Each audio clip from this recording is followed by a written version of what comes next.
Comme tout entrepreneur, ce qui me rend optimiste, c'est d'entreprendre et d'être ravi à chaque fois qu'il y a des bouts de réussite. Les bouts de réussite, c'est le chiffre d'affaires qui monte, c'est les levées de fonds, c'est la reconnaissance dans la presse, c'est surtout d'être à la tête d'un bébé qui marche et qu'on arrive à faire grandir. Ce qui me rend optimiste aussi, c'est que je suis, contrairement à certaines jeunes pousses, sur un marché qui existe déjà. Donc pour faire ma place au soleil, je ne suis pas obligé d'éduquer le marché, il suffit que je le capture. Ce qui me rend aussi optimiste, c'est qu'il y a beaucoup d'énergie. Quand on crée une société, les gens suivent un groupe d'entrepreneurs. Et l'air de rien, un entrepreneur est quelqu'un d'extrêmement solitaire, parce que la décision ultime, c'est lui qui la prend, de recruter, pas recruter, d'investir, pas investir, de faire une levée de fonds ou pas.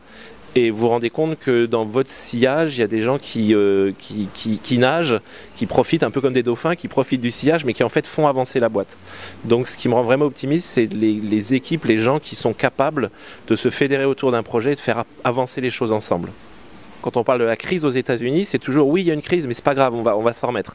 En France, on est plutôt pessimiste de nature. Donc ça veut dire que par exemple en France, il y a beaucoup moins de turnover au niveau des jobs. Il y a plein de gens qui seraient ravis de travailler chez nous, mais les temps sont durs, c'est risqué.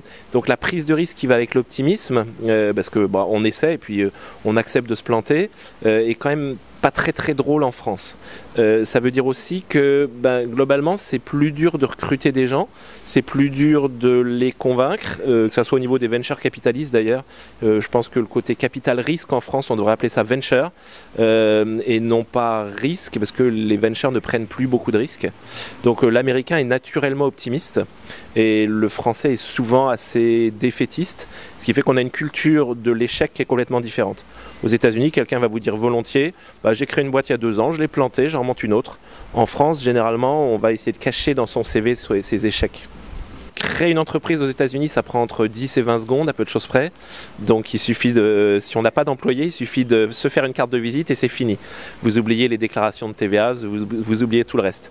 Ça veut dire qu'en France, un entrepreneur, tant qu'il n'a pas pu staffer son équipe de comptables et autres, assez rapidement, il passe 70% de son temps à faire de l'admin. Aux États-Unis, c'est pas du tout le cas. La France est par contre le paradis fiscal, sans connotation cacher son argent. Le paradis pour les entrepreneurs au niveau R&D. Si vous voulez embaucher des gens en France, tous les plans qui ont été mis en place de type JEI et autres sont excellents. Les supports de type Oseo, de type UbiFrance sont excellents. Donc en ça, c'est vraiment une bonne chose. Le côté recrutement est assez lourd, le côté administratif est assez lourd en France.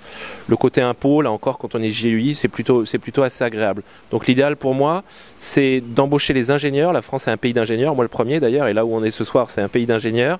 C'est d'embaucher les ingénieurs et un peu de commerciaux en France, par contre faire son sales et marketing aux États-Unis parce qu'ils sont doués pour ça. Nous on est doués pour l'ingénierie ou pour avoir des ingénieurs, eux sont doués pour avoir des vendeurs et des marketeurs. Ce que j'aimerais changer, c'est que l'ensemble de l'administration, ça devienne quelque chose de transparent, d'efficace, d'automatisé, pour arrêter de casser les pieds à des structures qui sont petites.